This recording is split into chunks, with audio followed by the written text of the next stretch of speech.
Peran bidan sebagai praktisi yang otonom, teori otonomi, akuntabilitas, dan regulasi. Pengertian otonomi. Secara etimologi, otonomi berasal dari bahasa Yunani, autos yang artinya sendiri, dan nomos yang berarti hukuman atau aturan. Jadi, pengertian otonomi adalah pengundangan sendiri. Menurut Danurejo 1979. Otonomi bidan dalam pelayanan kebidanan.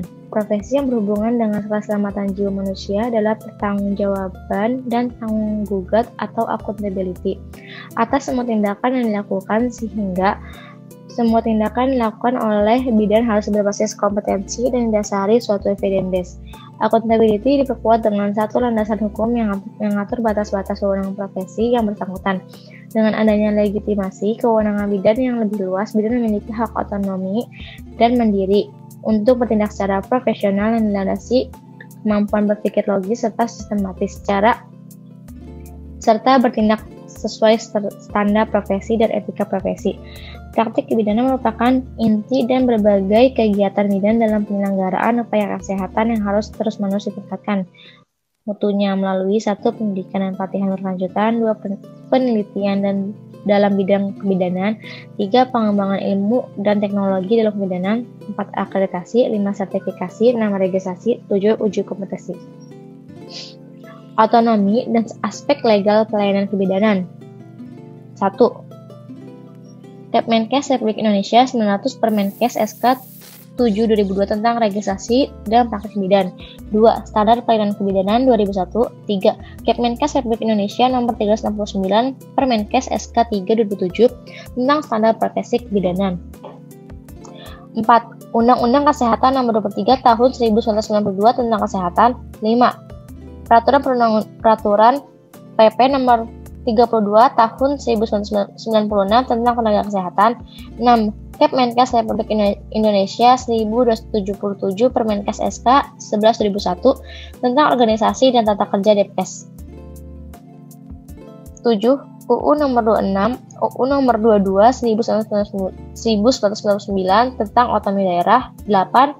Undang-Undang Nomor 13 Tahun 2003 tentang ketenagakerjaan. 9. Undang-Undang tentang aborsi, adopsi, bayi tabung, dan transplantasi. 10. KUHP dan KUHP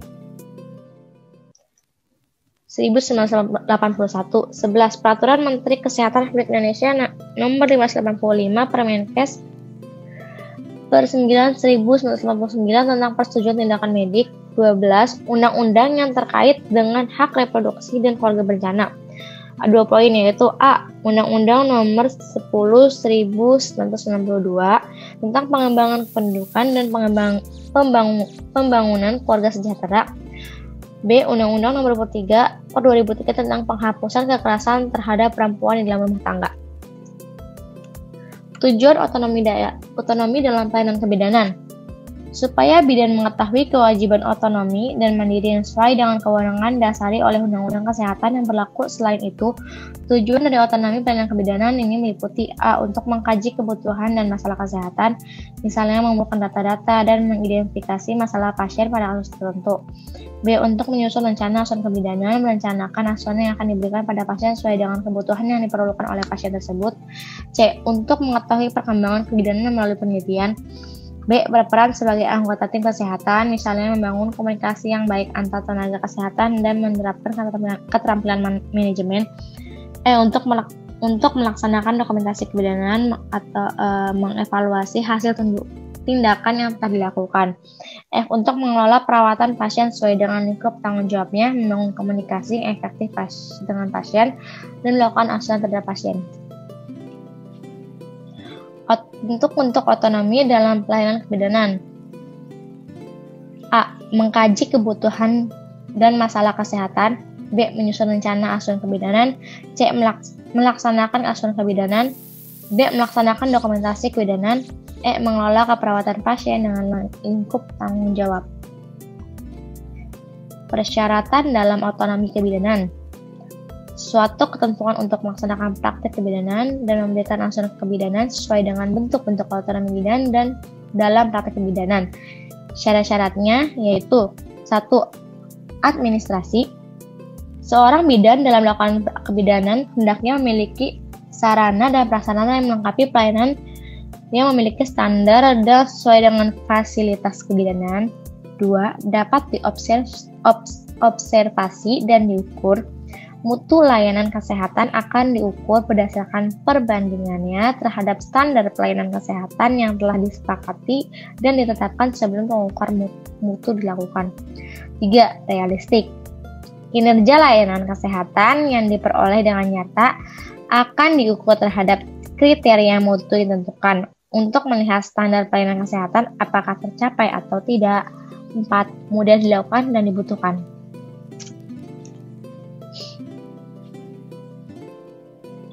Kegunaan otonomi dalam pelayanan kebidanan. Otonomi pelayanan kesehatan meliputi pembangunan kesehatan, meningkatkan kesadaran, kemampuan, dan kemampuan hidup sehat dalam upaya promotif, preventif, kuratif, rehabilitatif untuk meningkatkan sumber daya manusia yang berkualitas.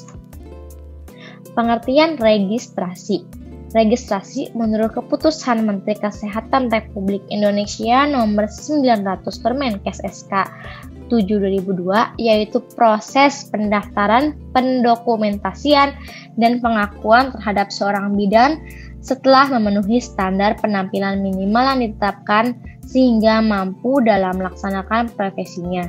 Setelah terpenuhnya persyaratan yang ada, maka tenaga profesi tersebut telah mendapatkan surat izin melakukan praktik. Tujuannya, pertama, mendata jumlah dan kategori melakukan praktik. 2. Meningkatkan mekanisme yang objektif dan komprehensif dalam penyelesaian dalam kasus malpraktik. 3. Meningkatkan kemampuan tenaga profesi dalam mengadopsi kemajuan ilmu pengetahuan dan teknologi yang berkembang pesat. Persyaratannya, 1. Fotokopi ijazah bidan. 2. Fotokopi transkrip nilai akademik. 3. Surat keterangan sehat dari dokter. 4. Pas foto 4x6 sebanyak 2 lembar. Masa berlaku registrasi yaitu dalam rentang waktu 5 tahun. Setelah 5 tahun, bidan harus melakukan registrasi ulang. Kegunaannya, registrasi berguna untuk mendapatkan surat izin bidan sebagai dasar menerbitkan surat izin praktik bidan. Bidan terregistrasi merupakan seorang yang telah menamatkan pendidikan bidan, telah mampu menerapkan kemampuannya dalam memberikan asuhan kepada ibu dan anak sesuai standar profesinya. Lisensi praktik kebidanan. Lisensi praktik kebidanan merupakan proses administrasi yang dilakukan pemerintah dalam mengeluarkan surat izin praktik yang diberikan kepada suatu tenaga profesi untuk pelayanan yang mandiri. Menurut IBI, lisensi adalah pemberian izin praktek sebelum diperkenankan melakukan pekerjaan yang telah ditetapkan. Tujuan 1. Memberikan kejelasan batas wewenang. Dalam hal ini, seorang bidan harus mengetahui wewenang yang dilakukannya sesuai dengan standar profesi yang dimiliki dan sesuai dengan undang-undang yang berlaku, agar dalam menjalankan profesinya tidak melakukan pelanggaran-pelanggaran. 2. Menetapkan sarana dan prasarana. Seorang profesi juga harus mengetahui apa-apa saja sarana dan prasarana yang mesti dimiliki dalam melakukan praktik profesi. 3. Meyakinkan klien. Dalam melakukan asuhan terhadap klien, seorang tenaga profesi harus bisa meyakinkan klien tersebut terhadap asuhan yang telah kita berikan dan jelaskan. Persyaratan yang dipenuhi mengajukan lisensi praktek suatu profesi meliputi 1. Fotokopi SIB atau SIP yang masih berlaku. 2. Fotokopi jasa bidan. 3. Surat keterangan sehat. 4. Rekomendasi dari organisasi profesi. 5. Pas foto ukuran 4x6 cm sebanyak 2 lembar. Wewenang bidan dalam menjalankan praktik profesi. Sesuai keputusan Menteri Kesehatan Republik Indonesia nomor 900 Permenkes SK 7/2002, bidan dalam menjalankan praktik profesinya berwenang untuk memberikan pelayanan yang meliputi 1. Pelayanan kebidanan kepada ibu pada masa pranikah, prahamil, masa kehamilan, masa persalinan, masa nifas menyusui, meliputi A. Penyuluhan dan konseling. B. Pelayanan kebidanan kepada ibu meliputi 1. Penyuluhan dan konseling, 2. Pemeriksaan fisik, 3. Pelayanan antenatal pada kehamilan abnormal, 4. Pertolongan pada kehamilan abnormal yang mencakup abortus imminens, hiperemesis gravidarum tingkat 1, preeklamsi ringan dan anemia ringan. 5. Pertolongan persalinan normal. 6. Pertolongan persalinan abnormal yang mencakup letak sungsang, partus macet kepala di dasar panggul, ketuban pecah dini atau KDP tanpa infeksi, pendarahan postpartum, laserasi jalan lahir, distosia karena inersia uteri post-aterem dan preaterem. Pelayanan ibu nifas normal. 8. Pelayanan ibu nifas abnormal yang mencakup retensio plasenta dan infeksi ringan. 9. Pelayanan dan pengobatan pada kelainan ginekologi yang mengalami keputihan, pendarahan tidak teratur, dan penundaan haid. Akuntabilitas sendiri menurut Gertey dalam Sedarmayanti 2009-105 menyebutkan bahwa akuntabilitas ditunjukkan untuk mencari jawaban terhadap pertanyaan yang berhubungan dengan pelayanan apa, siapa, kepada siapa, milik siapa, yang mana, dan bagaimana. Akuntabilitas juga merupakan instrumen untuk kegiatan kontrol, terutama dalam pencapaian hasil pada pelayanan publik. Berdasarkan plan tersebut, akuntabilitas dan pelayanan sering berhubungan hal dikarenakan bahwa pemerintah sebagai pelayanan bagi masyarakat harus mempertanggungjawabkan kinerja yang telah dilakukannya. Masyarakat sendiri sebagai penerima dari pemerintah juga berhak harus mengetahui kinerja yang dilakukan pemerintah dalam hal pemberian layanan.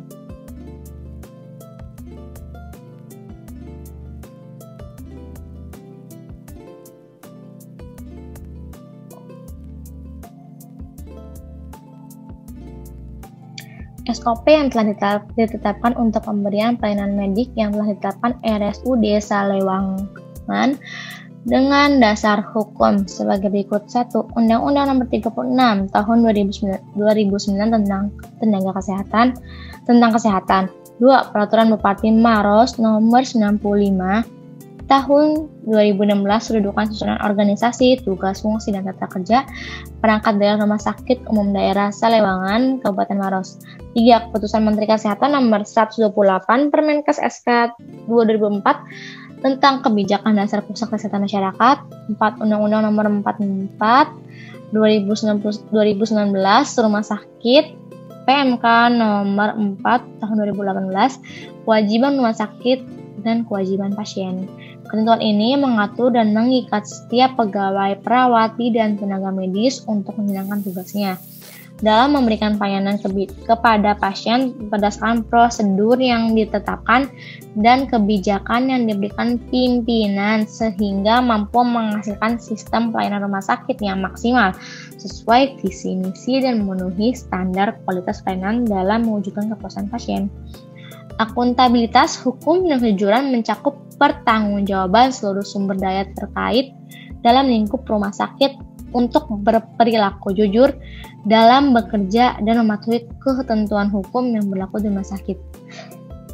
Hal ini yang sama juga mengenai prinsip yang ditanamkan oleh para karyawan dalam melayani pasien agar terhindar dari penyalahgunaan jabatan serta mentaati ketentuan hukum yang berlaku. Jadi, hasil analisis menunjukkan bahwa usaha perawat dan tenaga medis agar mampu memberikan pelayanan yang memuaskan pasien yang dilayani menggunakan prinsip yang sejalan moto rumah sakit Salewangan Maros, yaitu dengan budaya si pakatau kami melayani dengan sepenuh hati. Regulasi dalam pelayanan kebidanan. Hak atas pelayanan dan perlindungan kesehatan bagi ibu dan anak merupakan hak dasar sebagaimana termaktub dalam Undang-Undang Dasar Negara Republik Indonesia tahun 1945, Pasal 28H Undang-Undang Dasar Negara Republik Indonesia tahun 1945 menentukan bahwa setiap orang hidup sejahtera lahir dan batin, bertempat tinggal dan mendapat lingkungan hidup yang baik dan sehat serta berhak memperoleh pelayanan kesehatan. Menurut Pasal 23 Undang-Undang Republik Indonesia Nomor 36 Tahun 2009 disebutkan bahwa tenaga kesehatan berwenang untuk menyelenggarakan pelayanan kesehatan. Pada pelayanan kesehatan anak yang tercantum pada pasal 20 ayat 2 Permenkes nomor 28 tahun 2017 tentang izin dan penyelenggaraan praktik bidan berwenang melakukan pemantauan tumbuh kembang bayi anak balita. Namun, ada beberapa bidan praktik mandiri yang memberikan pelayanan kesehatan pada balita sakit berupa pemberian obat seperti obat flu, pilek, dan sebagainya. Berdasarkan pelanggarannya tersebut, bidan dikenakan hukuman administratif menurut Permenkes nomor 28 tahun 2017 tentang izin dan penyelenggaraan praktik bidan. Pasal 46 ayat 5. Tindakan administratif sebagaimana dimaksud pada ayat 1 dilakukan melalui A. Teguran lisan, B. Teguran tertulis, C. Pencabutan SIP untuk sementara paling lama 1 tahun atau pencabutan SIPB selamanya. Sedangkan aspek perdata lainnya adalah tuntutan ganti rugi berdasarkan perbuatan melanggar hukum. Ukuran yang digunakan adalah kesesuaian dengan standar profesi medik serta kerugian yang ditimbulkan. Pencantuman hak tersebut, pelayanan kesehatan tersebut tidak lain bertujuan untuk menjamin hak-hak kesehatan yang fundamental seperti tertuang dalam Declaration of Human Rights 1948 bahwa health is a fundamental human right. Selain itu, terdapat juga serangkaian konvensi internasional yang ditandatangani oleh pemerintah Indonesia, yaitu Undang-Undang Republik Indonesia Nomor 7 Tahun 1984 tentang pengesahan konvensi mengenai penghapusan segala bentuk diskriminasi terhadap wanita. Kesepakatan Konvensi Internasional tentang Perempuan di Beijing tahun 1995. Adapun mengenai pembangunan kesehatan nasional yang diatur dalam pasal 173 Undang-Undang Nomor 36 Tahun 2009 tentang kesehatan, Teddy Sudrajat dan Agus Mardianto 2012 sebagai seorang tenaga kesehatan yang langsung memberikan pelayanan kesehatan kepada masyarakat, seorang bidan harus melakukan tindakan dalam praktik kebidanan secara etis, serta harus memiliki etika kebidanan yang sesuai dengan nilai-nilai keyakinan, filosofi, profesi, dan masyarakat. Menurut Teddy Sudrajat dan Agus Mardianto 2012. Menurut Pasal 23 Undang-Undang Nomor 36 Tahun 2009 tentang kesehatan disebutkan bahwa tenaga kesehatan berwenang untuk menyelenggarakan pelayanan kesehatan. Regulasi dalam pelayanan kebidanan landasan hukum praktek pelayanan kebidanan 1. Undang-Undang Kesehatan Nomor 23 Tahun 1992. 2. Pertemuan program Safe Motherhood dari negara-negara di wilayah Asia Tenggara tahun 1995 tentang SPK. Pertemuan program tingkat provinsi Daerah Istimewa Yogyakarta tentang penerapan SPK 1999, Kemenkes RI nomor 900 Menkes SK 7 tahun 2002 tentang registrasi dan praktek bidan. 5. Kemenkes RI nomor 369 Permenkes SK 3 tahun 2007. 6. Peraturan Menkes RI nomor HK 0202 Permenkes 149 tahun 2010 tentang izin dan penyelenggaraan praktik bidan. Terima kasih.